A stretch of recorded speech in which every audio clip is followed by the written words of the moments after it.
Other than those first few minutes, is that about as well as you've seen this group play defensively? You know, we were good. We were active. You know, early in the game, Utah did a great job of really moving the ball.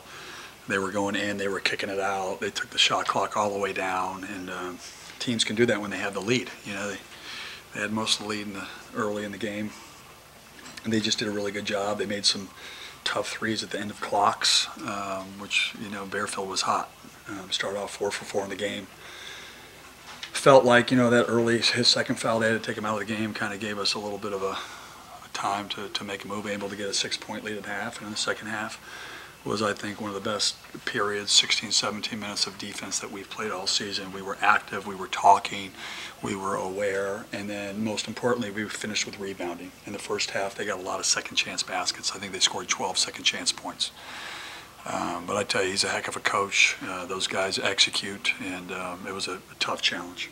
So, like in that first half, what type of adjustments did you make for Bearfield? Well, I think the biggest thing is you know, he made a couple end of the shot clock threes where we just went like this, and we looked at them, and we were trying to tell the guys, just even with Robert Franks when we played him last week, like contesting shots don't mean anything to certain players, and we've been working on that, like not allowing them to shoot, and we did that a couple times. And Bearfield's he's a great scorer, great shooter, and he got confident, and those were self-inflicted ones. And then we didn't rebound at the end. We played defense, great defense for 28 seconds. They got an offensive rebound, and those are kidney shots to what we do.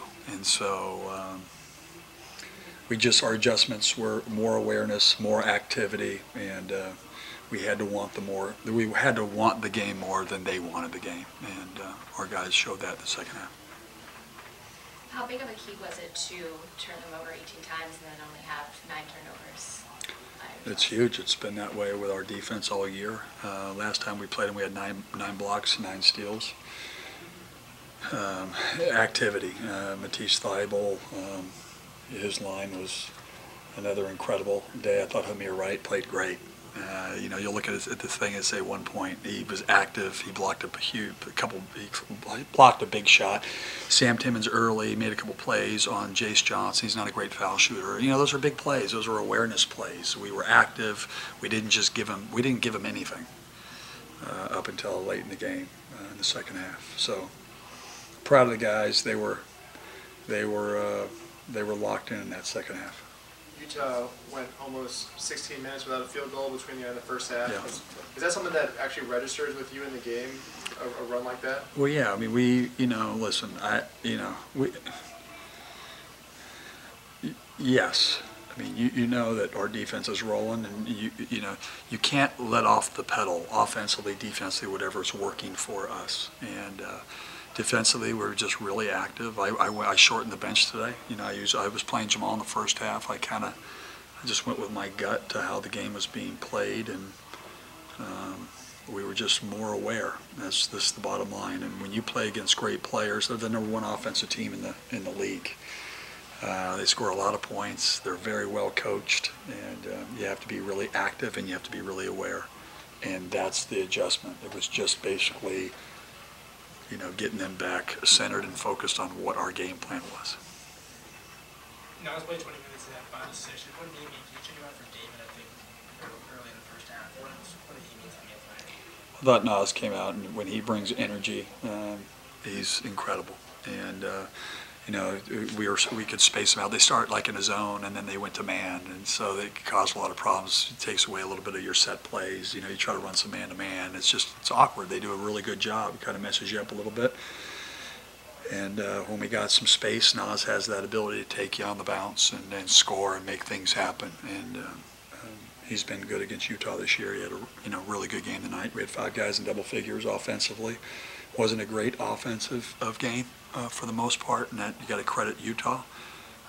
But we just kept telling our guys, this is a defensive game. Offensively, just run our stuff, share the ball. Defensively, that's where we've got to be great, and they were.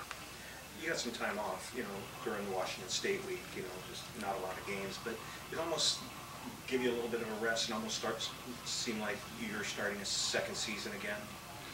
Not really. I do like the break. It's like when football teams have the week bye. I think I like to play, to be honest with you. But David had his shoulder, Noah had his ankle.